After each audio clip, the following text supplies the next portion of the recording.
an open forum. I will moderate this as best as I can. But if you've got some particular questions, please ask. Karen's already got a hand up here. She's got a question. What does good coaching look like? I'm wondering who to throw that one to. Jane Porter, let's hear from you first. Good question.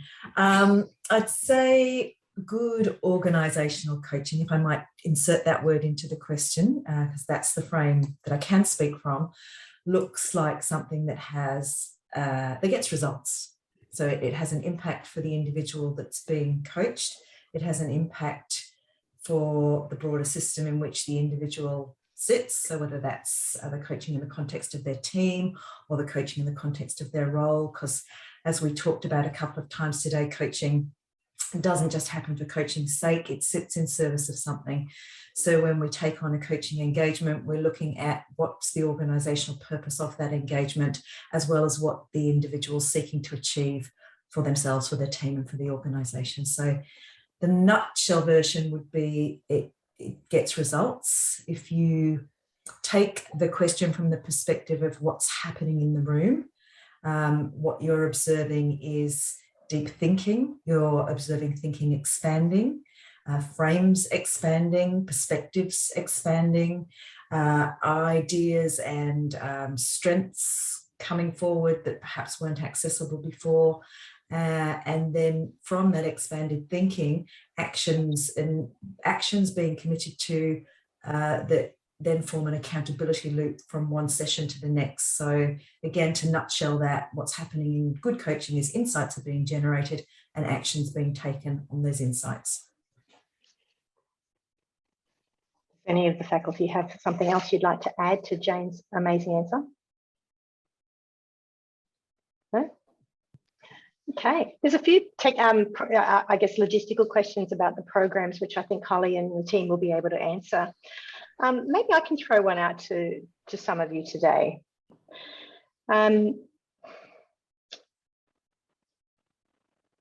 John, team coaching was mentioned today, and it's certainly a topic that's receiving far greater attention of late. Could you share a little bit to the group, what is team coaching and what makes this important for organisations to pursue? Oh, nice questions, plural. So let me take the first one. What is team coaching? There's a definition by David Clutterbuck that I really like, and it's relatively simple, but kind of listen carefully. Team coaching is about helping a team improve performance. So they're the business outcomes, whatever performance for the team is. And this is what makes team coaching different, the processes by which performance is achieved through reflection and dialogue. And the processes by which performance is achieved, think of that in terms of, what is the team dynamic? How do they communicate with each other? How do they liaise with broader stakeholders? How do they kind of clarify how they're going to work together? All of those things. So the processes of how performance is achieved in its kind of totality. Now, one of the things with any organizational coaching team or one-on-one or group coaching as well, it does have a performance outcome. There's an element of the coaching impacting and improving the performance of the counterpart or the client, whether that's a team or individual. There are a couple of things that are quite important when defining team coaching, and one seems really obvious, but it's actually not so obvious, that you're working with a team, an intact team. And the reason why that's important is that team coaching focuses around a goal that all the team have collectively. So there's a single goal that the team is kind of working on. Now, if you think of any teams that you've been part of, sometimes you're more of an individual contributor and you've got a business unit that you're looking after. And, a lot of your goals are not necessarily team goals. They don't share them. They've got their own individual goals. That's not going to be a productive kind of context for team coaching. Team coaching is very much about having that single or team goal that the collective are working on. And one of the definitions of a team is that it requires everyone in the team to contribute to achieving that goal. So the team and the definition of the team is quite critical. Now, why this is important for organizations, I mean, obviously, if you're improving performance, organizations love that. That's kind of what the name of the game is. But the other thing that I think is really powerful about team coaching is that you are helping the team learn how to learn about themselves. And so there's this lovely kind of sustainability gift that team coaching delivers, and it transfers from the team coach to the team, that allows them to pick up all these lovely kind of team coaching tools and techniques and approaches so that they can coach themselves to learn and adapt and kind of be agile with each other. If you go back to Peter Sengi's The Fifth Discipline, way back when that was released, I think in the 80s or 90s, you know, his focus was a learning organization and the requirement that organizations needed to be these learning systems. So team coaching does that for teams. And when you finish with a team, what you're leaving them with is a whole set of resources and awarenesses so that they can learn for themselves with whatever comes up. So they're the two things that I think are really kind of organizationally important about team coaching.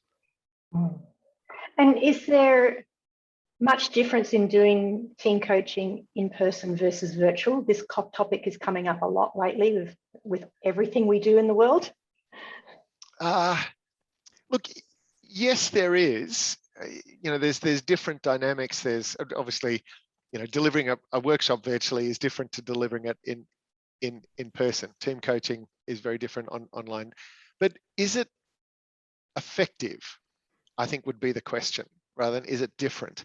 And for me, team coaching is just as effective virtually as it is in person. In fact, I think I actually find it slightly easier, because if I like the screen I'm looking like at the moment is a bit kind of Brady Bunch-esque. Yeah, Jane, you're Alice at the moment, and I'm Carol, and Mandy, you're Peter Brady. But the thing is that I can see everyone, and so in team coaching you don't necessarily get that that perspective, because you know you're working with a group of people. So look, it's different. It does require different skills, but all the principles are the same. It's about how you bring them to life. Wonderful, thank you. We've spoken a lot today about the application of coaching in organizations.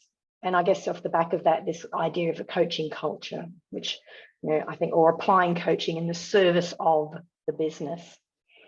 What does a coaching culture mean to each of you? Perhaps I can start with you, Charity.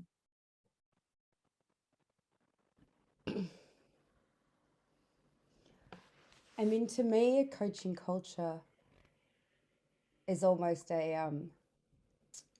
it's almost an impossibility, because if it was happening, it wouldn't be called a coaching culture. So it'd just be a culture where people were invited to bring out their potential and serve themselves and the organization and the greater world, without having to name it something different and delineate it from the current culture. Yeah. Andy, any thoughts? How do you know a coaching culture exists, even if that is the pursuit of? Because it kind of, you can see it floating around like a special gas in the organisation. You can't, Tony, really, you've got no idea. Apologies for my humour. I'm entertaining a 4-year-old at the same time who just turned the Wi-Fi off a few moments ago. So interestingly, so way back 10 plus years, I was introduced to IECL because the organisation where I was working at wanted to establish a coaching culture, right? So I think within organisations, it's a display of coach-like behaviours all the way through the organisation. Some of those fundamental or foundational skills in terms of how people communicate, how they interact, would be the best way that I would say there's a coaching culture, because not everybody needs to be a coach or to be coached in their role in terms of a standalone asset, if you like. It's just that display of those behaviours that start to come into every human interaction in the workplace. Renee, anything else to add? I suppose if we took a similar approach to the way that, when Jane said, well, what would we be seeing? What does that interaction look like? If we took that into what would we be seeing? What would we notice if we just started in a new organisation and we started working and interacting with people? What would our interactions look like if there was this thing, a coaching culture present? Then I would see people asking a lot more questions. I would see them listening in new ways, in different ways. There'd also be sitting underneath the surface, and we might not be able to see this straight away, but there would be some different beliefs and assumptions that those people would hold, that they don't always have the answer, that maybe the answer is in dialogue with others. So, there'd be a few things going on that might be observable, and then some other things that might sit more as beliefs that are held by individuals, or even that are held by groups and teams, that then creates the culture.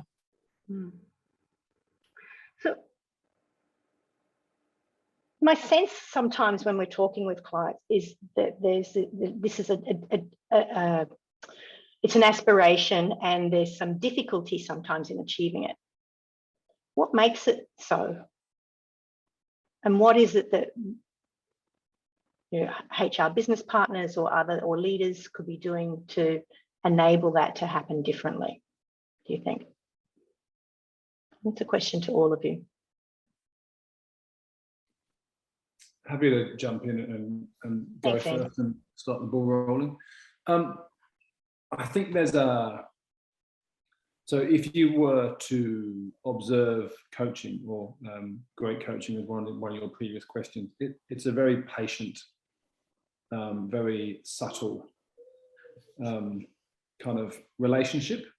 I sometimes believe that some of the some HR practitioners or leaders that we deal with, they don't have that same patience. They want it, and they want it now. So I think that's part of the issue in terms of how you build it. I think from the conversation Charity and I had with Nikki and with Joe earlier on, that's a very unique environment within my experience. But they both spoke around the work that was done to get to that particular point. So I think it's trying to educate people that we deal with around the time and the patience and the elegance that you need to take in order to get the right people in the right mindset and start to build it slowly and have multiple areas of support within the organisation. That'll be my initial view to start the conversation going, Toni. I might pick up there where Andy left off, Toni, because I think the bigger question is, how do you change an organisational culture? And if you want to shift it towards a coaching culture, that's one option that sits within cultural change frameworks. And I think we have to relate it back to that bigger question that's been a thread all day, is in service of what? So if you're seeking to change a culture, what's that in service of? Because the evidence of the cultural shifts will sit in the outputs that they're serving. So there's working at not just what it is you're wanting to shift and change, but how will you evaluate beginning, middle and end? What are the way markers? And I think in shifting any culture, I'm going to go back to our trusty landscape model. We need a whole systems approach to that, and which means changing mindsets, as Andy spoke about, changing behaviours, looking at whether the systems and processes inside the organisation support the desired shift, looking at where the quality of relationship and conversation and behavioural pattern sits in the organisation, and does that support the shift? So it's complex, and it needs to be approached from all angles and all levels, ideally. Rarely in organisations is every level brought in and every angle and every department on board to make something happen. So it happens in bite-sized chunks, which I think Joanne alluded to earlier on, that lovely idea of the you do a little bit here, a little bit here, a little bit here, and then the dots start to join, and that's how we see it generally happening. Yeah, so I think in an ideal world, it'd be top down, bottom up, sideways in, all at the same time. Yeah, it's a complex choice. John, you're going to add something. Yeah, look, I'm not a big fan of the term coaching culture, as you probably know, because I think coaching needs to sit in service of something. Coaching is not a business outcome. So if you're trying to create a coaching culture, I think the label's wrong, because people don't buy coaching, they buy the result of coaching. You know, they want engagement, or they want confidence, or they want performance, or they want well-being, or they want collaboration, as we've kind of heard. And so that's kind of just from a title perspective. And I think once you start to appreciate that, you realize that the whole system, as Jane was saying, needs to be engaged with that.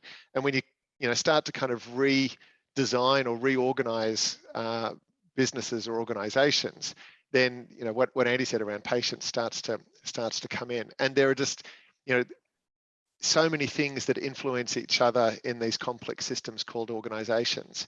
And so how do you have enough levers to pull that as going to, I guess, build some momentum to create the conditions for coaching behaviors, whether it's questioning, whether it's listening, whether it's goal setting, whether it's learning, curiosity, open mindset, whatever, but create the conditions for those to sit long enough to kind of take roots and actually start to flavor the culture. The language is so important, isn't it? We've got a couple of questions from our audience today. So Brendan asks an interesting question. What are your best suggestions for staying connected to coaching and a coach mindset when your role doesn't easily provide quality practice opportunities? Mandy, I'm wondering if that's a question you might want to take up. I was just thinking about myself there, actually, because it's not that I don't get quality practice opportunities. I don't get time for practice opportunities. So I can relate, Brendan. And actually, membership, I think, is the answer for me. I mean, it might be different for you, but for me, it's been through the membership because I sign up for things and then I've got to do it. So I've got to make the time after hours or lunch breaks or whenever to do that practice. So the membership's kind of been keeping me honest in terms of practice. So that's one option, absolutely. And I guess another one would be, as I mentioned earlier, you may need to do a bit of networking, like to put the word out there that you are trained as a coach. Once you're certified, that you are certified as a coach and that you're available to coach people. Just start offering that to people. But yeah, membership, I think, is an easier way. And if I could be so bold as to suggest that, Brendan, every leadership conversation you have is the potential for a quality coaching conversation, or at least to bring that coaching mindset and ask more, tell less. Certainly one of the things I think we've talked around in that, what is coaching in service of. There's another question from FSI. Hello from Hong Kong. Thank you for the insightful session. My question is, how would you advise someone without a business background to pivot into organizational coaching? Renee, wondering if that's one for you. Oh, I have so many questions. I'm curious about your background and where the question's coming from. So if I was answering it, I'd be making a whole bunch of assumptions. But if you have life experience, if you've been part of a team or you've worked on our project in some capacity, you'll have an understanding of how people tick and how people interact and what relationships look like in all their forms. So I'm not sure if I can answer that question succinctly without asking some questions about what background you do have and what do you bring, and how might that be connected or relevant in some way. There'd be something there. Yeah, Yeah, any work experience ever would count towards it, I would say. Did you work at McDonald's when you were 15? You got right. it. That's it. Have you been part of a big organizational system? So that's a school or a church, or, you know, that it goes on all over the place. It's being able to leverage and transfer that across. I listened to the question and I was like, do I have a business background? I don't think I have a business background. So fantastic. I have one final question, and I've in the time, I think it'll probably use up most of the time we have available, unless there's some others that come in. You know, we've been listening a lot today around the changing world, and you know, the support that, you know, I loved Sky's comment around needing empathetic leadership in order to support leaders to be purpose aligned, etc. How do you think coaches, the coaching industry needs to evolve in order to continue to meet the needs of organizations and its leaders into the future?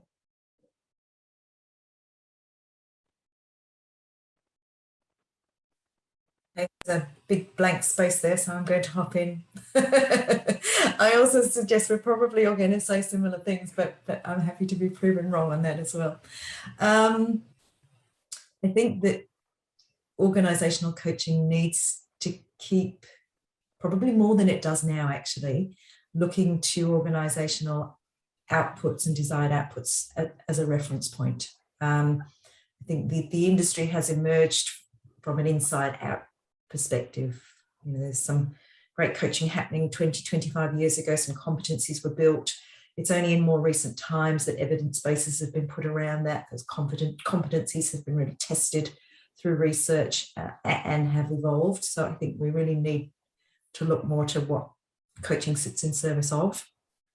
I also think we need to shift our frame increasingly from one-to-one to one-to-many. So how do we think about the impact of coaching more broadly than the single leader that we might be sitting in a room with, having a confidential coaching session with? And it's not to say that that won't be a valuable part of coaching in the future, but what does that interaction with that leader enable in the broader context that might have some team coaching going on or some applied coaching skills for leaders going on, and that all of those pieces linked together in service of something bigger for the organisation. can I throw my 2 cents in on top of what you said, Jane? In service of that, my wish for coaching, and anybody that's ever had a conversation with me will have heard this before, but is for it to really professionalize. So for coaches to take the learning that they do and the keeping up of their skills and their supervision as seriously as a psychologist would, or as a HR practitioner does, and to be of service of whatever that larger purpose is that Jane is talking about, to really take the impact that we have is so big and in many cases so unknown. And if we're not managing ourselves properly and taking ourselves seriously, I think there's the potential that the industry could, you know, become known as some sort of watered down version of not quite therapy. And the conversations are too important for that to happen. So my wish would be for it to professionalise, continue professionalising. Toni, if I can jump off the back of Charity there. I think there's two things. So I think with that ongoing professionalism and understanding of what good coaching is, the cream will rise to the top. And if you even look at today, that we've got people dialing in from all over the globe. So the scope and the reach for the cream of the coaching industry, I think, will just increase as people understand what good is. I also think looking at the new level of leadership, or people that are coming into organizations, agility is really important within coaching. That sort of 10 to 12 sessions, 60 minutes per session, I think is going to be pushed to one side, and we will have closer alignments with organizations, and we need to be more agile in the speed of response, if you like. There's a lot of coaching that's now appearing in the media within different TV shows, Netflix series, so on and so forth. So I think there's an increased media representation of what coaching is. So I think that will enhance people's expectations of what it is as well. If I can take on that. So I think one of the things that is happening is around accessibility and scale. Like, it's still very much seen as a fairly elite activity. I think Sky again used the word democratization, and that's certainly a word that's being used. But there's a lot of work to be done in the how. How does that be kind of shared to all? I think the other thing is that if you think about grow as kind of, you know, the quintessential building block of coaching, it's a very linear process, and it's useful and it's helpful and it's a great foundation to build your coaching capability on. And it's definitely not enough. You know, there's been a lot of talk around complexity and pivoting and building on Andy's word of agility. So as coaches, we've got to be far more nimble in terms of how we apply coaching, what we expect coaching can do. There's some interesting stuff coming out around the negative impacts of coaching, and I think we tend to Pollyanna the industry just a little bit. So there's a kind of a bit of a reality check there. So I think if we can overcome those and really embrace the uncertainty and the uncertain world that we live in, then I think we'll need to upgrade who we are and how we are, whether it's becoming more professional, whether it's kind of thinking about other things that might come into it. But I think that's a kind of a next step for the coaching industry. Thank you very much. There's one final question from David. I'm very mindful to the time, and we do want to close off, but maybe someone can answer this quick question from David. What are your tips around the fear bit of coaching, where often counterparts are a little bit fearful of what's going to happen, or perhaps coaches with getting a successful outcome? Often I see leaders avoiding coaching because of uncertainty in outcome.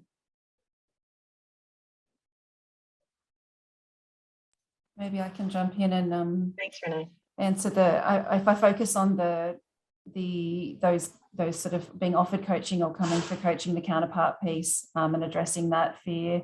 I think there's lots of great tips and ideas and things, insights that have been shared over the sessions this afternoon, where, you know, we've heard about people being sort of exposed to coaching in different ways. Maybe they've seen, you know, a demonstration, or they've heard a story, or they've, you know, there's those, you know, people are sharing with them what they've achieved through coaching. So I think there's a role, you know, for the organisation to play to create that sort of those stories and those narratives, and to really challenge those fears and assumptions. But then there's a role that coaches need to play as well around being able to, you know, in your early stage conversations with people that you might be working with, you know, to be able to ask them what their experience is of coaching, what they've heard about it, and to be able to navigate that conversation. And it will be different for each person that we work with. But I think it's critical that we position coaching as something that is very, you know, future focused. It is about learning. It is about opportunity. And when we are clear about, you know, positioning it in that way and being able to share the stories of what people have achieved, not reciting a definition out of a textbook, but being able to bring that to life in ways that people can connect with, then they start to want to step into that space. It would be unusual for people to not want to step into that when it's described, you know, when the experience is described as something that creates possibility for them. And you'll also acknowledge that they might be bringing some of that fear into the session, that maybe that's something to work with in coaching, you know. So whatever that fear is, it'll be different for different people, but yeah, it's something that can be worked through, you know, in coaching, in time, in the real time. Thank you very much, Renee. Doesn't that 30 minutes go fast? Folks, our time is up. It has been a wonderful 4-hour journey with you for today. We've had some fantastic conversations, kicking off with Jane really setting the context for coaching in organisations today. We had Andy and Charity working with Joe and Nikki talking around the BAE example and how coaching was really embraced in that organisation, and using the stories and the narrative around coaching for positive change. We had John talking with Sky and Rajesh and Renee, wasn't it? Rebecca. Rebecca. Rebecca. Sorry, I knew it was an R in my head. Just really amazing insights into how they're engaging or using coaching in service of the business needs. And of course, we had Renee and Mandy with our lovely guests, Amy, Francesco, and Georgia, sharing a little bit of their IECL experience. And then this last session, just that little open Q&A with our faculty. I know we have other members of the IECL team here sitting behind the scenes. Thank you very much for your support, helping the system go today. Wishing you well. Have a great evening. Please stay safe and well. Reach out to any of us if you've got any further questions beyond today. Take care.